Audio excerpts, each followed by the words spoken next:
Bonjour et bienvenue dans ce tout nouveau numéro de Rencontre du deuxième type. Je suis toujours Jules. Et moi je suis toujours Nico. On va vous présenter aujourd'hui deux comics, ou deux BD. Ouais. Deux BD qu'on s'échange.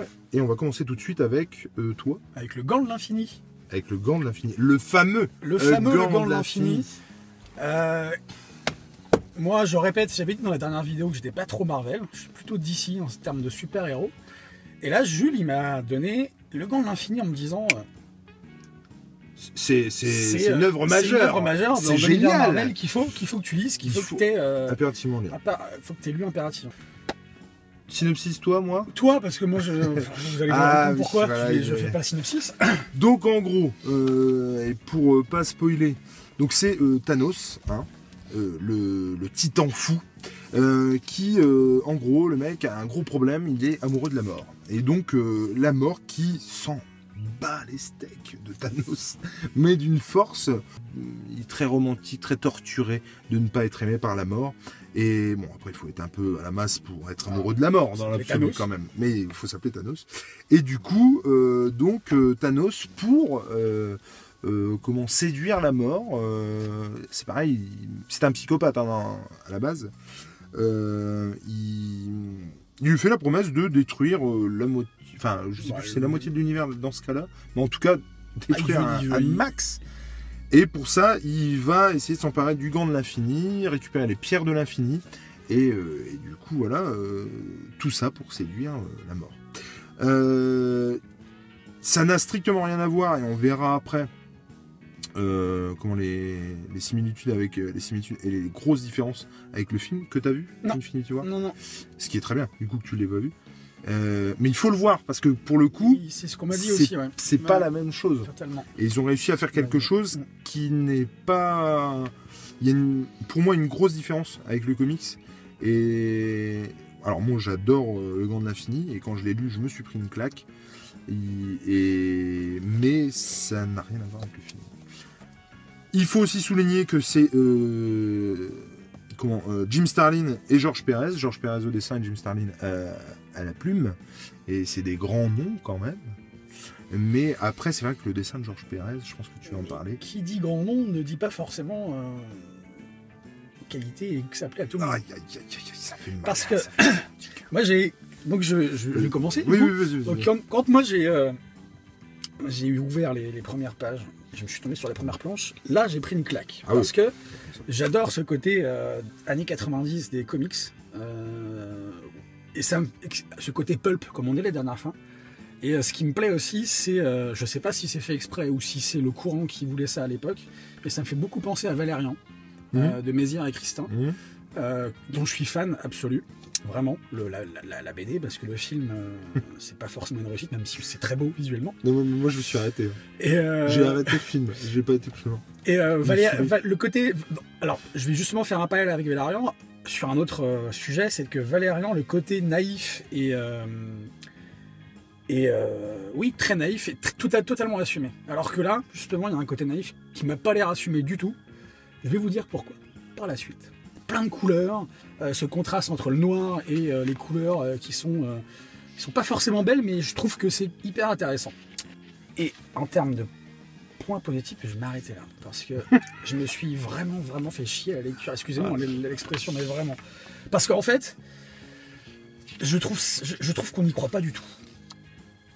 J'arrive pas. Alors, vous allez me dire, ouais, mais c'est des super-héros, donc forcément qu'on n'y croit pas du tout. Mais si, parce que moi, quand je lis Batman, quand je lis Superman, bah, j'y crois, quoi. Je me plonge à fond dans le truc. Et là, je m'y suis pas du tout plongé. Je trouve qu'il y a un manque de profondeur des personnages. Vraiment. Je trouve que les personnages sont hyper plats. Je trouve que, en plus, le fait qu'on n'y croit pas du tout, c'est parce que je trouve que les dialogues sont hyper niais. Ah, mais ça, par contre, ça, c'est clair. Ça tourne en rond. Ça, c'est vrai. Thanos, moi, je m'attendais à avoir un mec hyper badass dans tous les sens du terme, c'est-à-dire un personnage complet, un personnage hyper profond, un personnage méchant, un personnage qui montre qu'il est méchant. Et là, comme tu l'as dit tout à l'heure en préambule, la mort qui arrive et dont il est amoureux et il veut absolument lui plaire, il veut absolument... Et le mec, en fait, plus que d'attendre la suite de l'histoire, j'attendais à ce que Thanos il se mette à chialer, en fait. J'attendais, en fait, les larmes de Thanos et paf, on arrête Oui, là. c'est vrai que dans le côté badass... Moi, je m'attendais à plus que ça, à mieux que ça, vraiment. Alors moi, si je peux faire une petite parenthèse quand même, c'est-à-dire que pour ceux qui ont vu le film, vous savez tous à quel moment il claque des doigts et ce que ça implique. Donc je spoilerai pas le film là-dessus. Mais je veux dire, là on est au moment où il claque des doigts. Ça c'est le reste de l'histoire. Donc il n'y a pas du tout les mêmes enjeux et pas du tout le même angle d'attaque dans le comics que dans le film. Forcément. Après, le gros problème aussi, et ça ce sera le problème de cette critique, de cette review du comics, c'est que t'as pas lu la totalité du J'ai truc. pas lu la totalité parce que je me suis arrêté, je sais pas, parce que y a pas, les pages sont pas numérotées, mais je comprends, j'ai c'est dû pas m'arrêter, aussi. j'ai dû lire les 3 premiers chapitres en fait. Ouais. Donc ce qui se passe, c'est que donc, il claque des doigts, il y a une partie de... Il me semble, hein, parce que ça fait un moment que Il y a une partie des super-héros en fait qui meurent, qui disparaissent. disparaissent. On sait pas où ils vont. Ouais, en fait, ouais. on sait pas s'ils sont morts, on sait pas s'ils disparaissent, on sait pas s'ils sont dans une autre dimension. Moi, j'ai pas eu la suite, donc je vais pas le savoir. Mais ça, si, ce côté-là, moi, je trouve que c'est super intéressant et je trouve qu'il a pas été assez approfondi. Ouais, ouais. Je trouve que c'est justement, comme je voulais dire, c'est trop fouillis par rapport à tout ça. Thanos. Ils communiquent entre eux Ouais, ouais. pour appeler tous les super-héros du monde entier pour qu'ils viennent Ils y taper vont. la tronche à Ils y vont. Thanos. Alors il me semble qu'ils se retrouvent dans l'espace d'ailleurs. Ouais. Et Ils se retrouvent dans clairement, l'espace. ils y vont pour lui tataner sa radio. C'est ça. Bon, sauf que ça va pas du tout se passer comme ça. Et le côté badass, quand même, intervient à ce moment-là. C'est-à-dire que le mec, je veux dire, il te met une piche-tête, clac, on en parle plus, Totalement. quoi. Par contre, moi, en l'occurrence, pour le coup, je suis pas d'accord avec toi dans le sens où il y a vraiment une évolution, pour moi, du personnage de Thanos, où vraiment, c'est un peu, clairement, un mec qui arrive et qui... pose ses bollocks sur la table en disant ça va chier les gars et au final je veux dire la dernière image de Thanos moi elle m'avait Ouais. C'est pas ce que j'attendais. Le côté où on a humanisé Thanos, c'est-à-dire il éprouve des sentiments humains. Moi, c'est pas ce que j'attendais du personnage. C'est pas ce que j'attends d'un méchant, en tout cas dans ce comics-là, en fait. Et c'est ça, en fait, qui m'a beaucoup déplu. Alors, c'est le côté, le côté du gars qui pleurniche tout le temps. et je pense vraiment que du coup tu adoreras mais vraiment le Thanos du film. Lui il veut faire ça pour séduire la mort. Dans le Dans film. le film il veut faire ça parce qu'il part du principe où on va à notre perte. Pour le bien de tous, il faut que la moitié de l'humanité meure. C'est comment il s'appelle? Oui, Mephisto. Mephisto, voilà. Que je trouve justement, lui, par contre, je pense que c'est mon personnage préféré. C'est vrai dans ce que j'ai lu. Et tu as été jusqu'à ce qu'on voit Warlock? Non. Et du coup, dans le film, on a vraiment de l'empathie pour le personnage parce qu'il fait ça à contre-cœur, mais donc il part de ce principe-là. Et quitte à tuer tout le monde, il vaut mieux que ça se fasse en un claquement de doigts et que personne ne souffre. Ne souffre, ouais. Et moi, je me rappelle, alors sans vouloir passer pour un dictateur fou, sa réflexion était loin d'être bête en fait. D'accord. Tu vois ce que je veux dire?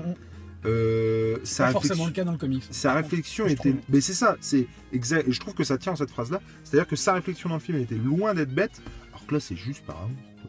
Alors, ok, l'amour rend fou. Bon, d'accord. Ouais, mais là, il est pas fou. C'est-à-dire que là, il est vraiment, je le trouve totalement, je l'ai dit, hein, totalement niais. Mais par contre, au contraire de toi, du coup, à partir du moment où il y a de l'action et où les super-héros arrivent sur la planète, bon, bah là, moi, je trouvais que ça envoyait du steak.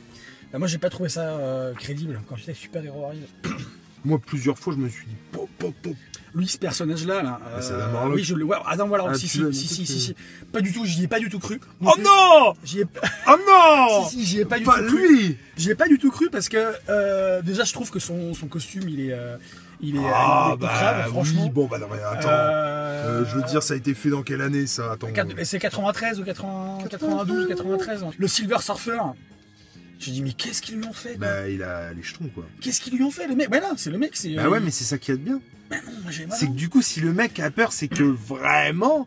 Il me semble que c'est le Silver Surfer qui arrive sur Terre. Oui, il arrive sur Terre chez Doctor Strange. Ouais. justement. Au début, Alors ouais, c'est ça. que c'est Hulk dans le film. Et et Doctor Strange qui sait tout et qui a un plan machin. Ici c'est Adam Warlock qui remplit ce rôle-là quoi. Donc c'est vraiment bien adapté. D'ailleurs, je me demande comment ils amèneront Adam Warlock dans le MCU parce que ça m'étonnerait vraiment qu'ils n'en parlent jamais. Après, voilà. Mais moi, je compare souvent ça à Crisis on Infinite Earths, dont on parlera dans une prochaine critique, chronique, tout ce que vous voulez, quoi. Parce que c'est... On est un peu dans les mêmes, dans la même époque, on est dans le même dessin, parce qu'il me semble que c'est Georges Pérez aussi, Crisis on Infinite Earth, et c'est Wolfman, il me semble, pour l'écriture. Mais pour le coup, moi j'avais pas du tout accroché à l'autre, quoi.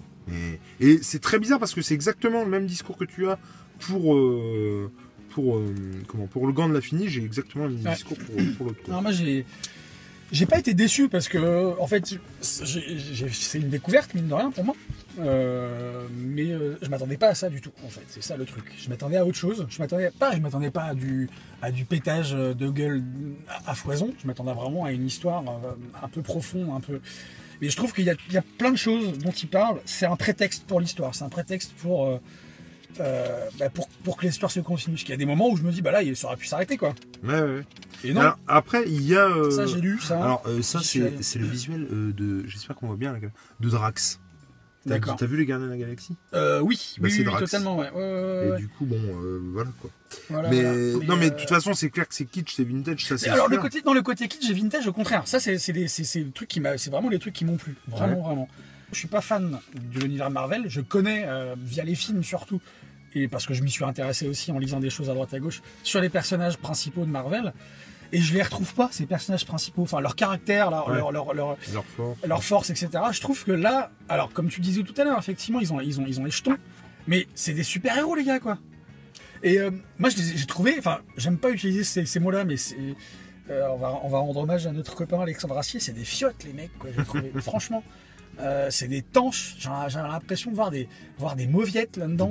Des Perceval. Des mecs qui y a le danger là, ils courent de l'autre côté, quoi. Voilà. Et technique du scorpion. Exactement, technique du scorpion, voilà. Mais c'est vrai qu'après, je sais aussi, alors je ne l'ai jamais lu et j'avoue que je serais très curieux, je sais qu'il y a le Gant de l'Infini, mais version Secret Wars, c'est-à-dire qui a été fait il y a quelques années, et peut-être que remis au goût du jour, ça dirait plus. Bien sûr. Mais bon, voilà. Après, voilà. Comme on aime à le dire, ça ne reste que notre avis. C'est notre avis, c'est mon avis. Chacun a le droit d'aimer ce qu'il veut. Exactement.